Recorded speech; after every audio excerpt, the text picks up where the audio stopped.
As we all know, Father Time is undefeated. Every single player in NBA history has learned that eventually. Michael Jordan, Kobe Bryant, Magic Johnson, Wilt Chamberlain, they all had a final game. Some of these players knew when it was coming. Others didn't have a clue. But every legend had that final moment when the buzzer sounded and their career was over. The tribute videos roll. The arena rises to its feet, and everyone remembers exactly where they were when the greats said goodbye. But here's the thing that nobody talks about. Nobody remembers the first game the same way you remember the last. There's no tribute video when you're a rookie. No standing ovation waiting for you before tip-off. Just pressure. The kind that sits on your chest and makes it hard to breathe. Because everything that came before that moment, all the hype, all the draft night tears, all the magazine covers calling you the next big thing, it all means absolutely nothing the second the ball goes up for the opening tip. You've got 48 minutes, and the entire basketball world is watching, ready to overreact to every little thing you do. One game doesn't define a career, but it feels like it does at that moment. The takes are instant, the comparisons are brutal, and the expectations are impossible. But here's what separates the legends from everyone else. They stepped on that court anyway. They played through the noise, through the pressure,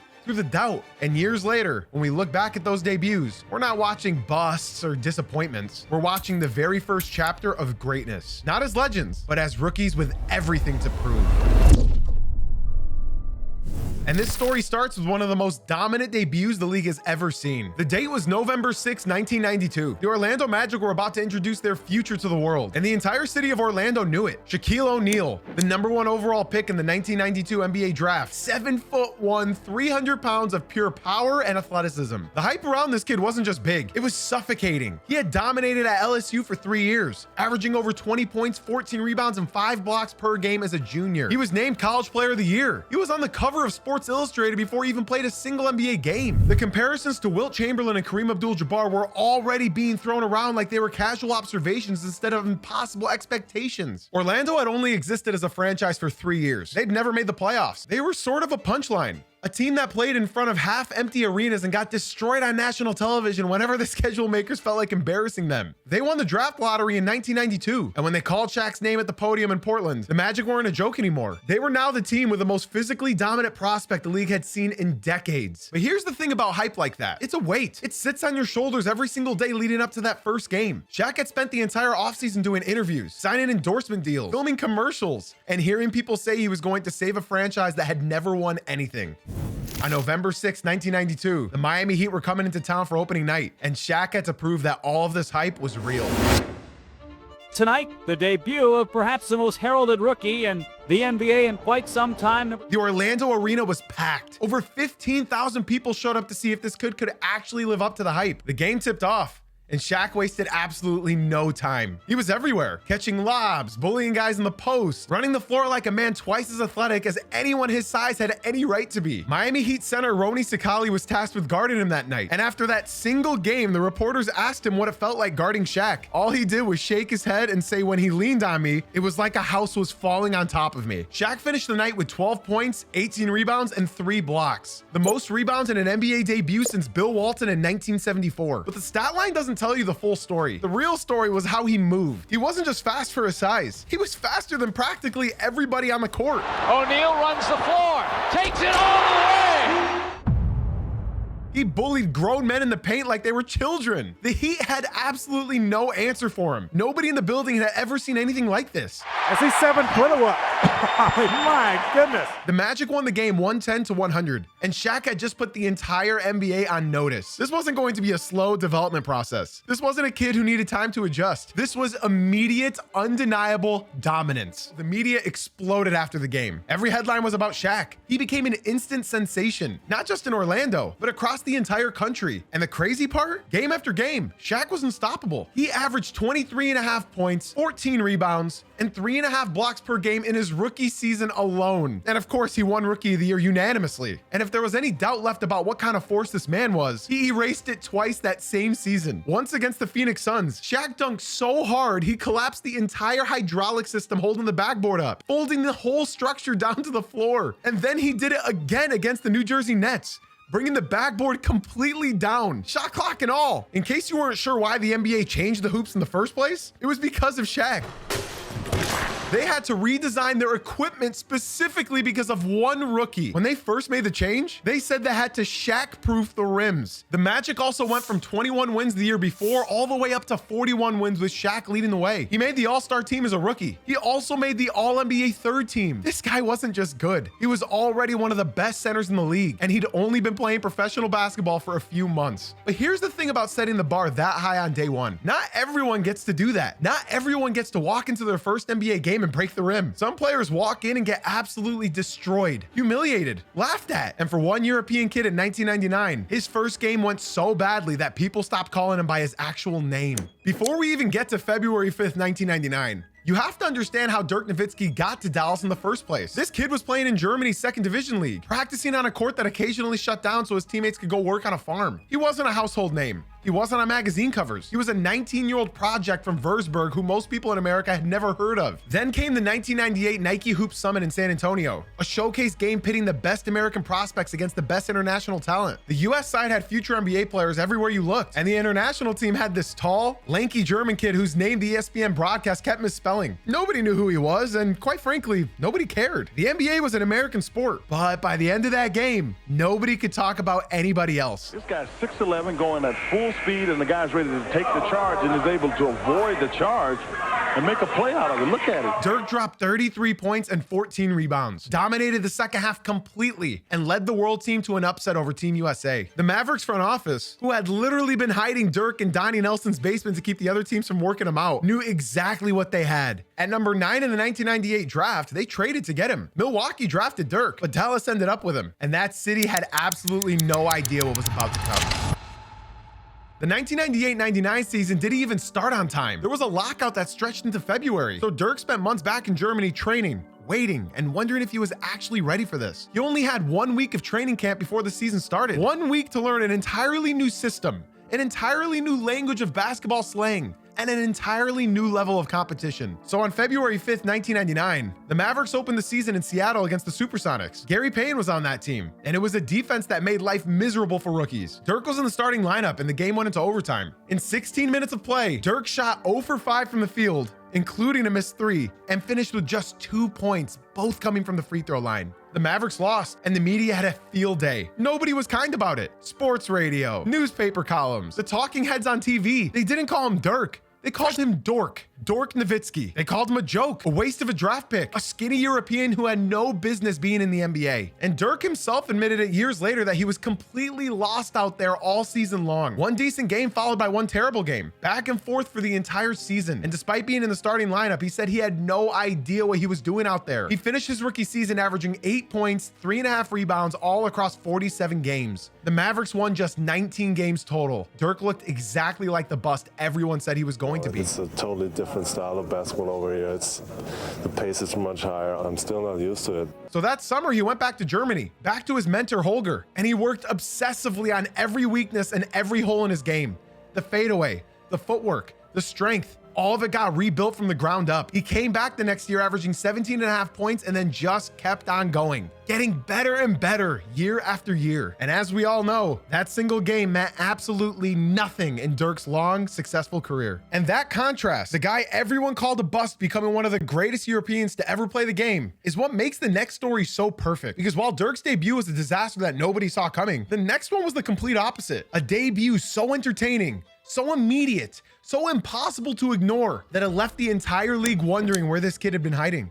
To understand what Isiah Thomas meant to Detroit, you first have to understand where he came from. He grew up on the west side of Chicago, the youngest of 9 children in a household held together entirely by his mother. There were nights the family went without heat because there was no money to buy oil. Breakfast was sometimes, lunch was usually skipped, and dinner was never guaranteed. Isiah has talked about spending his childhood walking the streets with an empty stomach, looking for loose change or fast food wrappers with scraps of food still stuck inside. The west side of Chicago in the 60s and 70s was not a place you survived by accident. Isiah's talked about how every single day he walked outside, he had to read the situation immediately because a wrong read could mean that he wouldn't make it home. One of his brothers turned to the streets after a basketball tryout fell through. Another lost his future to addiction. So of course, basketball became everything. And by the time Isiah was in the 8th grade, he was so good that a high school coach 3 hours away in the suburbs offered him a scholarship. He went from the west side of Chicago to an all-white suburban school. He dealt with racism, but he thrived anyway. Once he survived that, he went to Indiana University, and as a 19-year-old sophomore, he led the Hoosiers to a national championship. Isiah left college early and entered the 1981 NBA draft with one mission: get to the league and get his family out. Detroit took him second overall, and the city was desperate. The Pistons had won just 21 games the year before. They had no identity. They had no star.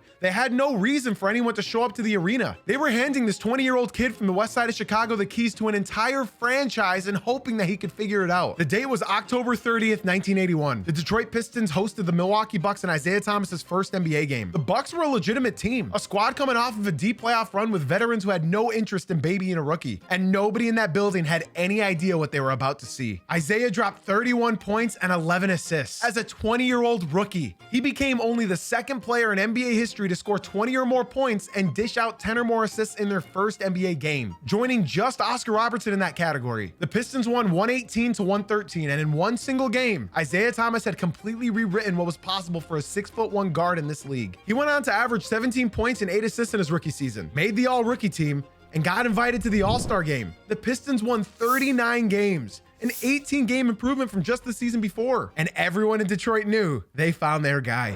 But what a gem Isiah Thomas has been. Years later, the Bad Boys would win back-to-back championships. Isiah would become one of the 50 greatest players in NBA history. He'd spend every dollar he made pulling his family out of that West Side neighborhood. But on October 30th, 1981, all that mattered was that a kid who grew up eating scraps and dodging the wrong crowd just walked into the NBA and announced himself to the world in the most emphatic way possible.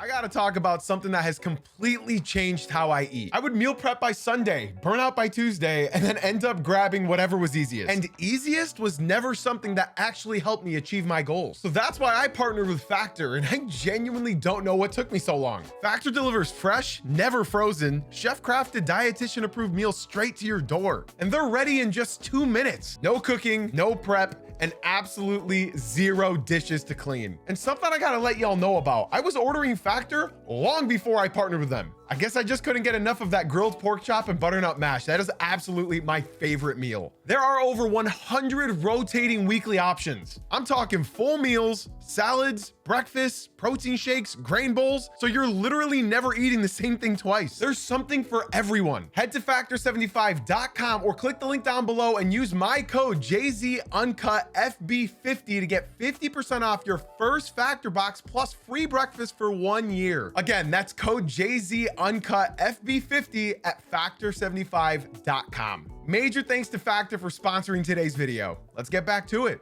But while Isiah was just getting started building his legacy in Detroit, there was a 21-year-old kid from North Carolina about to walk into the league that had absolutely no idea what was coming. Not just to that franchise, not just to that city, but to the entire sport as we know it. He was about to make the NBA the most watched, the most talked about, the most culturally relevant sports league on the planet. By 1984, the Chicago Bulls were a mess. They hadn't been relevant since the early 1970s. They were losing fans by the day, and nobody in the city had any real reason to care about them. Then came the 1984 NBA draft. The Chicago Bulls pick Michael Jordan. Portland passed on him to take Sam Bowie. The Houston Rockets had already used their pick on Hakeem Olajuwon. So with the third selection, the Chicago Bulls took a 21-year-old shooting guard from the University of North Carolina named Michael Jordan. And from the moment that his name was called, the city of Chicago felt something it hadn't felt in a long time. The hype was already enormous before he ever touched an NBA floor. Jordan had just come back from the 1984 Olympics in LA, where he led Team USA in scoring, averaging 17 points a game on the way to a gold medal. He was on magazine covers. He was already in negotiations with Nike on a signature shoe deal that would change the sneaker industry forever. And on October 26, 1984, the Washington Bullets came in town for the Bulls opening night. The standing ovation for Michael Jordan from North Carolina, the number 3 pick in the NBA draft. Jordan ended up finishing with 16 points, 7 assists, 6 rebounds, and 4 blocks all in 40 minutes of play. The Bulls won 109-93. It wasn't a jaw-dropping debut by the numbers, partly because his teammates were both taking more shots than he was that night, but anybody who was in that building could feel it. There was something different about the way he moved, the way he competed, the way he made people around him hold their breath every time he touched the ball. Sports Illustrated put him on the cover just over a month into his rookie season with a headline, "A Star is Born."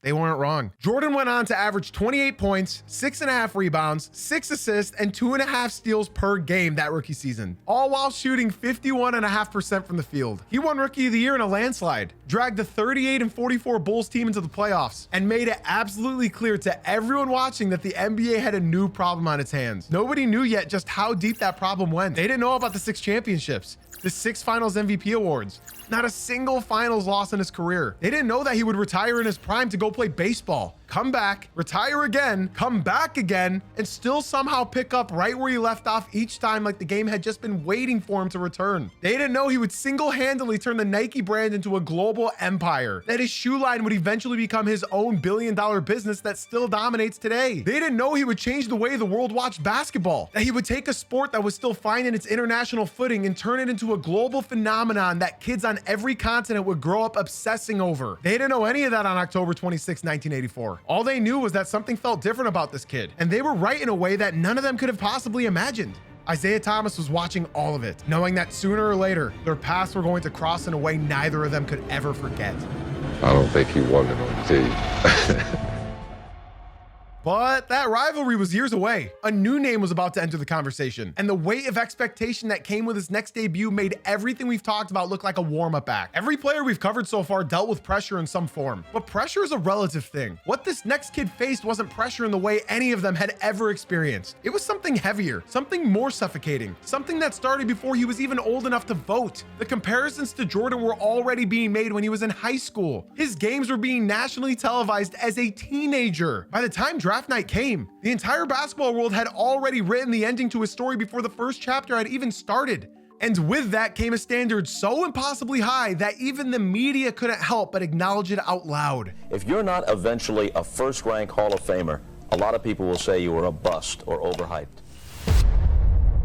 Quick side note, I know you hear every YouTuber say this, but 97% of you guys are not subscribed. So if you can just do me a huge favor, take 1 second out of your day and hit that sub button. My goal is 100,000 subs and I cannot do it without you. And if you're enjoying this video, you may as well drop a like, right? It helps me way more than you could think. And be sure to check out our podcast channel where we cover daily NBA news that's happening all season long. That channel will be linked down below, as well as our Discord server, Twitter, and Twitch stream, where we do these podcasts live at 9 a.m. Eastern, Monday through Friday. To understand what October 29th, 2003 meant, you have to go back to Akron, Ohio, not to draft night, not to his senior season, but all the way back to when LeBron James was just a kid in a small West Akron apartment with his mother Gloria, moving from place to place, school to school, sometimes weeks at a time without a stable home. Gloria was a single mother doing everything she could to keep them afloat. What kept him grounded, what gave him an identity when everything else felt uncertain, was basketball. By the time LeBron was in 8th grade, people in Northeast Ohio already knew his name. By the time he was a sophomore at St. Vincent St. Mary High School in Akron, the whole country knew it. His high school games had to be moved from the school gymnasium to the University of Akron's arena because too many people were showing up to watch a 16-year-old play basketball. And then Sports Illustrated put him on the cover as a junior in high school with 3 words that would follow him for the rest of his life: the chosen one. The writer who penned that story later admitted that he was genuinely worried that they were going to ruin this kid's life by putting that label on him, that the pressure would become something no teenager should ever have to carry. And he was right about the pressure, but he just underestimated the Four-time MVP, LeBron James with a rejection. Nike had already signed him to an endorsement deal worth over $90 million before he played a single NBA game. The comparisons to Michael Jordan weren't just being whispered. They were being printed in newspapers and debated on television like they were reasonable things to say about an 18-year-old. And Cleveland, a city that hadn't won a major sports championship since 1964, won the draft lottery and ended up getting him first overall. The entire city exhaled and then immediately held its breath again, because now came the part where he actually had to go out and prove that it was all real.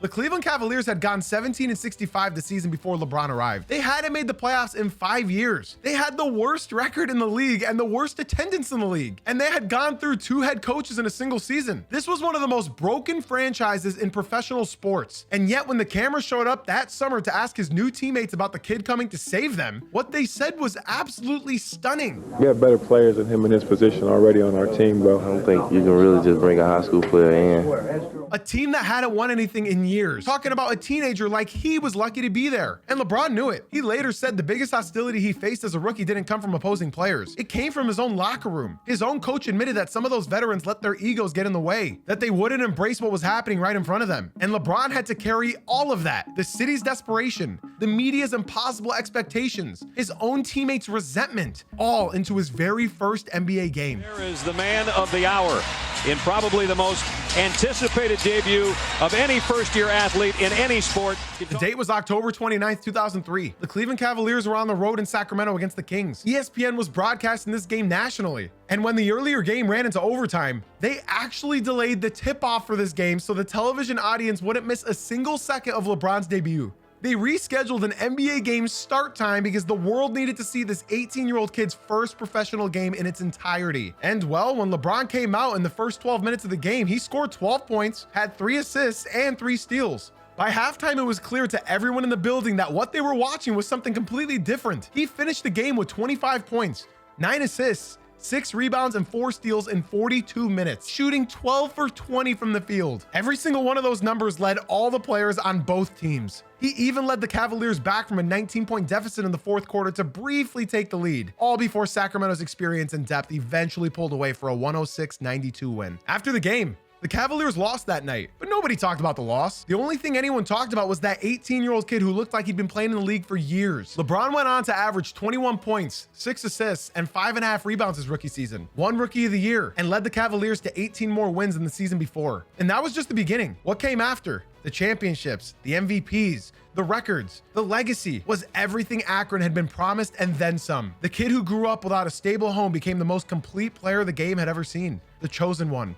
And he tattooed those 3 words permanently across his back, as if to tell the world that he had never once ran from the label that they put on him. The next player on this list walked into the league facing something completely different. Nobody was calling him the chosen one. Nobody was putting him on magazine covers in high school. The league looked at him and saw liability. A small guard with bad ankles who probably couldn't hold up in the NBA. What they didn't see was that this kid was going to rewrite the rules of basketball itself. He would eventually become the first unanimous MVP in the history of the NBA. He would stretch the floor so far beyond what anyone thought was possible that teams had to completely rebuild their defensive philosophies just to have a chance against him. Nobody had ever made the three-point line feel like the most dangerous place on the court. This kid made the logo feel dangerous. The entire geometry of the game changed because of one player. None of it was supposed to happen. 10 years, I want to be, known as a true professional, a guy that played the game the right way. Hopefully still in the league.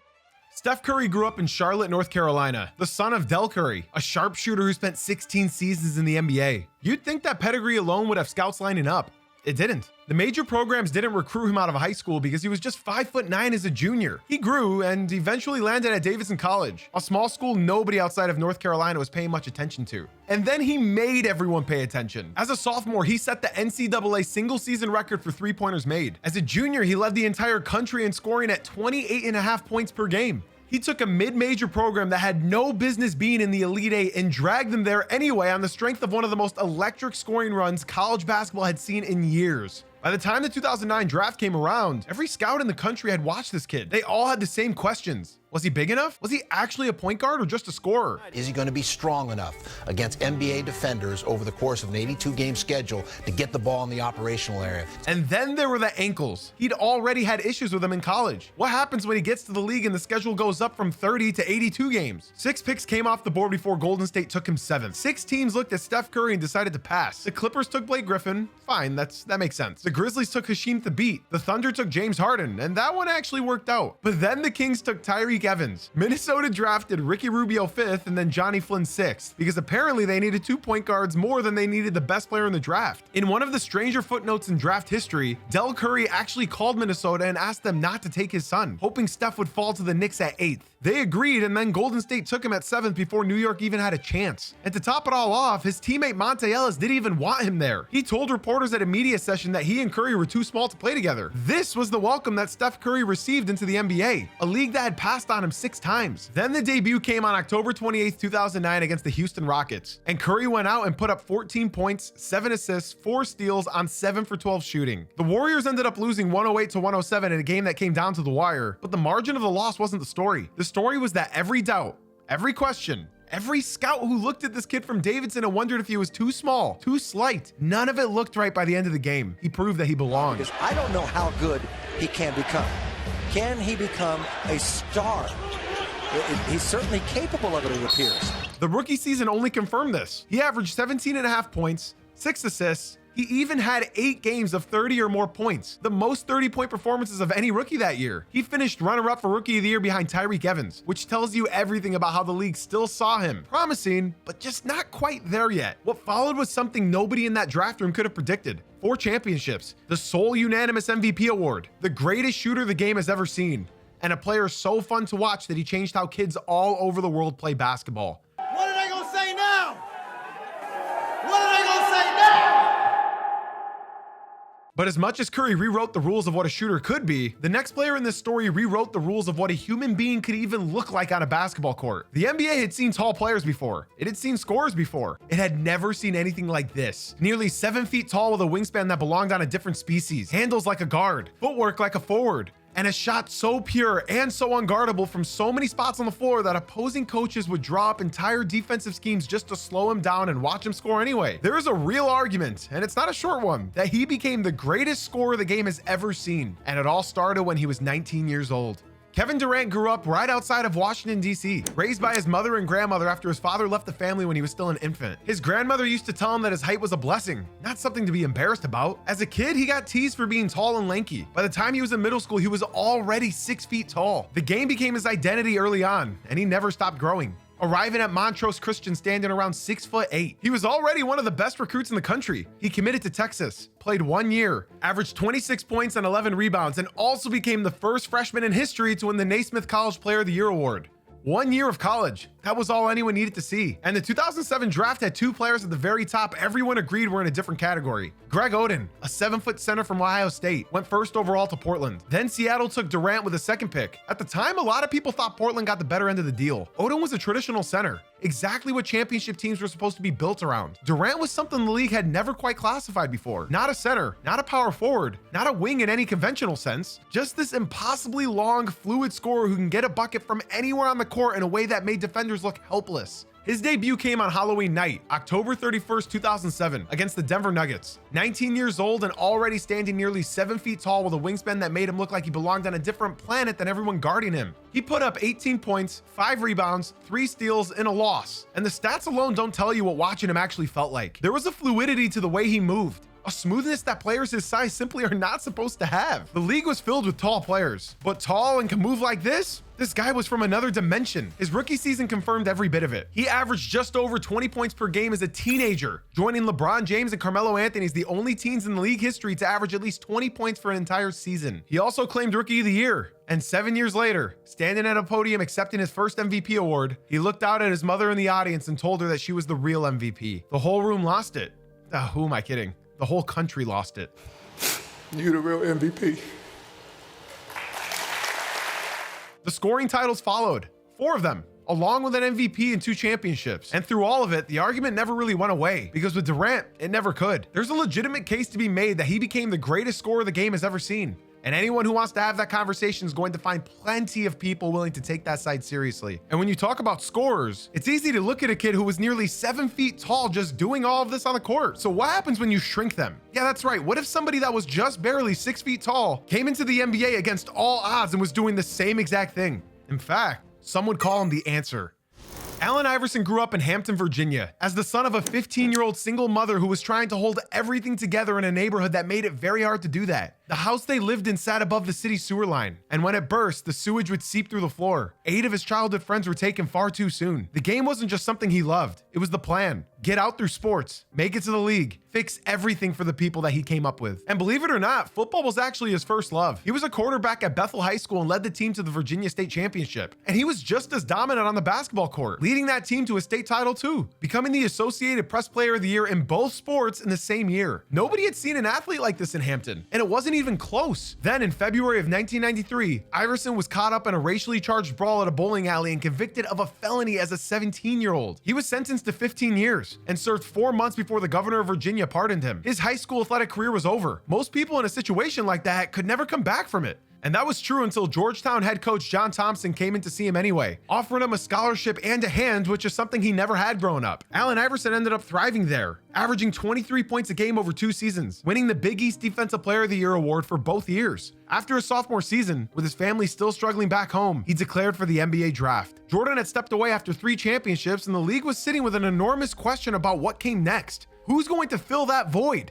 And Iverson's friend looked at him and said that he was going to be the answer to all of it. He went and got those 2 words tattooed on his arm in that same day. 9 letters in Old English type, right where his shoulder met his bicep. The answer. He wanted that on his body permanently because he believed it completely. And the Philadelphia 76ers took him first overall in the 1996 draft, the shortest #1 pick in league history, standing at 6 feet tall. The Sixers were a disaster of a franchise at that point, coming off of an 18-64 season. And Iverson walked in carrying the full weight of a city that had been waiting a long time for something to believe in.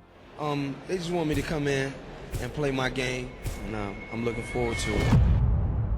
His debut came on November 1st, 1996 against the Milwaukee Bucks. He dropped 30 points and dished out 6 assists. The Sixers lost, but the crowd in that arena left knowing that they finally had something. This kid could be the answer to all of our problems. Over the course of that rookie season, he ended up averaging 23.5 points, 7.5 assists, and 2 steals per game. Crossed over Michael Jordan in a game that became one of the most replayed moments of that era. Broke Wilt Chamberlain's rookie record for consecutive 40-point games. And he won Rookie of the Year. He was 6 feet tall and 165 pounds, and he was playing in a league full of giants, and he didn't care even a little bit. That simple nickname turned out to be more than just a tattoo. It became a statement about what he represented to an entire generation of kids who looked at the league and its polished, corporate-friendly image and saw something that didn't look like them. Iverson looked like them. The answer wasn't just his nickname.